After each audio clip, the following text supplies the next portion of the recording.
My girlfriend and I have been dating the past 5 years, since college. After graduation, we were semi-long distance, living close enough that we alternately visited almost every weekend. In 2018, and got a job in my city, and we found a place and moved in together. Now's a good time to mention the security cameras in our house. Break-ins are unfortunately common where we live. We thus got some motion-activated cameras, one of which has a view of our kitchen, to monitor the back door. The cameras only record when there's motion so they can retain footage for a very long time. And of course knows this. About a year ago, and started complaining I wasn't contributing equally to chores. I've been obsessive about chores my whole life. Growing up, not doing the dishes meant no video games for a week. When I lived with roommates, I was always the chore Nazi, making damn sure we all stuck to our chore wheel. And is just as fastidious about chores, so we just naturally alternated who did what. I'd just been brushing her remarks off, but over the last few months they've become much more aggressive. E.g. I was vacuuming and said, "Look at you finally cleaning up around here." I replied that we alternated vacuuming, to which she retorted, "No, you've vacuumed maybe twice since I moved in." Exchanges like this have been happening so frequently that I began to doubt my own recollection. Am I not as clean as I thought? Finally, she exploded at me last week. She said that having to stay home constantly over the past weeks exposed how little I do around the house, and that she didn't move in just to be my maid. Questioning my own sanity, I spent a few hours going through the entire 1.5-year archive of security camera footage, and tallied the exact number of times the kitchen cam caught each of us doing dishes. Our cleaning supplies, vacuum, mop, etc., are in the kitchen pantry, so I also tallied up how many times we grabbed cleaning stuff. To my vindication, the tally showed that we indeed split chores equally. She vacuumed / mopped 5 more times than I did. I did dishes 20 more times than she did. Given that we vacuum / mop at least once a week and do dishes at least every day, these are insignificant differences over the year and a half we've lived together.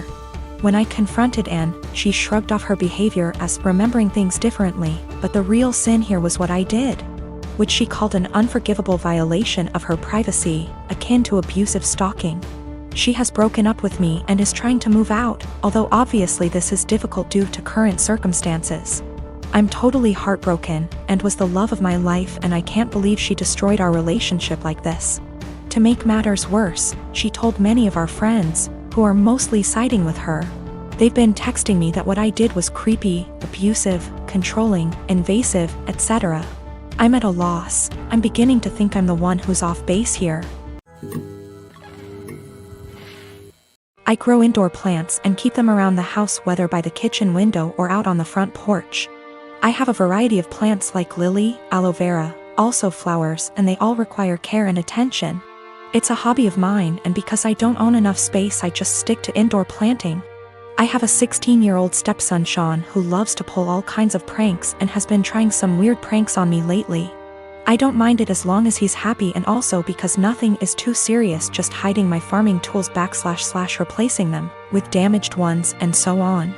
He just keeps messing around like any other kid. Days ago he posted a FB video of him spraying cold water on me when I was sleeping. It was embarrassing since he shared it with family. I got mad at him and had him delete it despite him begging me to let him keep it. He kept sulking afterwards and had his mom try to convince me to let him repost the video, but I thought that was crazy request. Sean suddenly became friendly and asked if he could water my plants. I was glad he asked and gave him the watering can and told him to start with the plants in the kitchen. He was gone for a few minutes, then he got back and started watering all the plants in the house. Later in the evening I was cleaning my tools and there was a weird smell coming from the watering can. It smelled like bleach. I freaked out and checked my plants, and the same smell was coming from them. I confronted Sean and asked what he watered the plants with. He acted dumb and said nothing, but I found a bottle of bleach in his room, which made me lose my temper. He admitted watering my plants with bleach to get back at me for making him remove the video. I was mortified. I immediately canceled the weekend trip to the national park that he was looking forward to. He started crying, saying it was too much and he made a mistake in moment of clouded judgment. I refused to discuss it. My wife feels bad. Sean hasn't been eating well since I canceled the trip, but he damaged my plants and caused me hurt and pain. She thinks an apology was enough. He is a kid and made a mistake. She wanted me to let it go, but I said canceling the trip is his official punishment. I got called unreasonable and stubborn for this, and that I don't respect her as a parent too. Sean has this mentally that if he admits doing something wrong then he'll be forgiven. This isn't how it should be, but his mother thinks admitting to it and apologizing should be the end of it. I am a 39-year-old male, and I lost my late wife 6 years ago.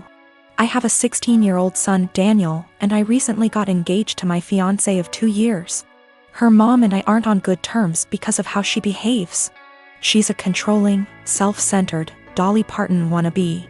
I learned to ignore, but she's been annoying Daniel and criticizing his personality regularly. He's a private kid and still hasn't gotten used to the new family dynamic, but he's in therapy and is doing fine. She keeps diagnosing him left and right, calling him antisocial, autistic and other crap. Fact is, Daniel is a shy, well-mannered kid, but people confuse that with being antisocial. Mother-in-law tried several times to force Daniel to open up by embarrassing him with personal questions on family dinners and test his personality type. I've realized the effect her behavior had on Daniel, so I gave him the choice to no longer be in the same room / house as mother-in-law, and he appreciated this a lot. Mother-in-law didn't like that Daniel kept his distance and no longer visits and kept ing about how spoiled he will become for her daughter to deal with. I told her to stop bringing it up, but she cried, "I'm just doing this for Danny." Last week she visited unexpectedly, wanting to say hi to Daniel. After Daniel greeted her, he went into the bathroom and she went into the living room with my fiancé. I was in my bedroom when Daniel came and said his journal was gone. We looked for it but didn't find it. I asked my fiancé, who was alone in the kitchen, but didn't see it. I paused for a second to ask where mother-in-law was. My fiancé said in the living room, but I saw her coming down the stairs. I asked where she was. She said the bathroom. I saw her purse in hand, so I bluntly asked if she took Daniel's journal. She looked offended and called for my fiancé when I insisted to see inside her purse. She wanted to leave, but I didn't let her.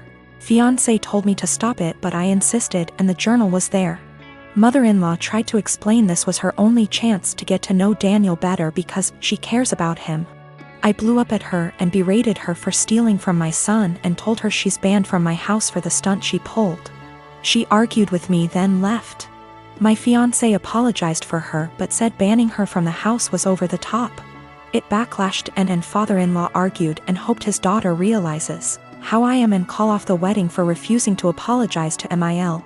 Fiancé said her family won't come to the wedding till I reconcile with her mom and cancel the ban, but I won't let my son be disrespected in his own house and asked my fiancé to understand. I'm refusing to reconcile, but am aware this could ruin my relationship with all my in-laws, not just mother-in-law, and my fiancé thinks I'm selfish to cause drama. My brother-in-law has always been a bit of a ruckus.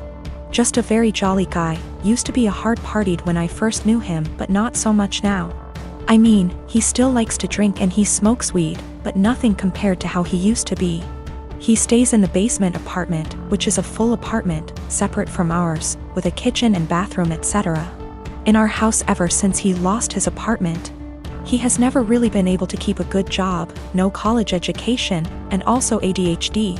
And we live in NYC, so affording rent is impossibly hard lately.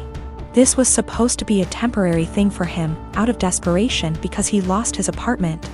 I should say that he has gone through multiple phases of depression from just living hard much of his life. I remember seeing him when he was in his 20s and he was just a damn mess. Living in shit apartments and working shit jobs, and I remember he was super depressed, like, you know, that kind of depressed. For a bit around a decade ago because of how awful his life was. And it was awful. I won't sugarcoat it. He was getting mugged in his area constantly. His apartment was horribly small and he worked horribly long hours. His ex-wife was awful to him and cheated on him. But in the past 2 months that he has been here, he's been an absolute joy. To both me and my wife and also our kids. We all love him so much. He clearly loves the basement, it's even bigger than his old apartment. and just in general it's in a much better location. He has said, multiple times, how much he loves it at our place. He also is just a great guy to have around. He is a blast with our kids and he always cooks food for us and is just a general great, funny, charismatic guy. He got a new job, working 60 hours a week at a shit job. And now he wants to move out to his friend's place all the way in Coney Island where he would be spending half of his paycheck on rent. At first, we were like, okay, well, this was our agreement, he was eventually gonna leave. But then we kinda had a family meeting and realized, hey, we want him here. I don't even care if he pays nothing in rent, he's great to have around. Just to be clear though, we did tell him he would have to pay something a month, a number we haven't decided yet. When we told him this, he kind of thought it was a joke, but then he agreed. He was very happy about it, and we were too, and we were kind of thinking like, he's a member of our house now, you know?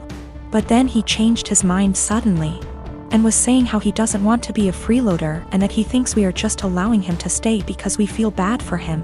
He really will not listen to us at all when we say that we actually want him to stay. Even our kids, teens, have tried getting him to stay and he just won't accept it. Every time we bring it up to him he sort of does this pity thing where he's like, come on, I know you think I'm a loser. I'm not gonna mooch off of you guys or something along those lines.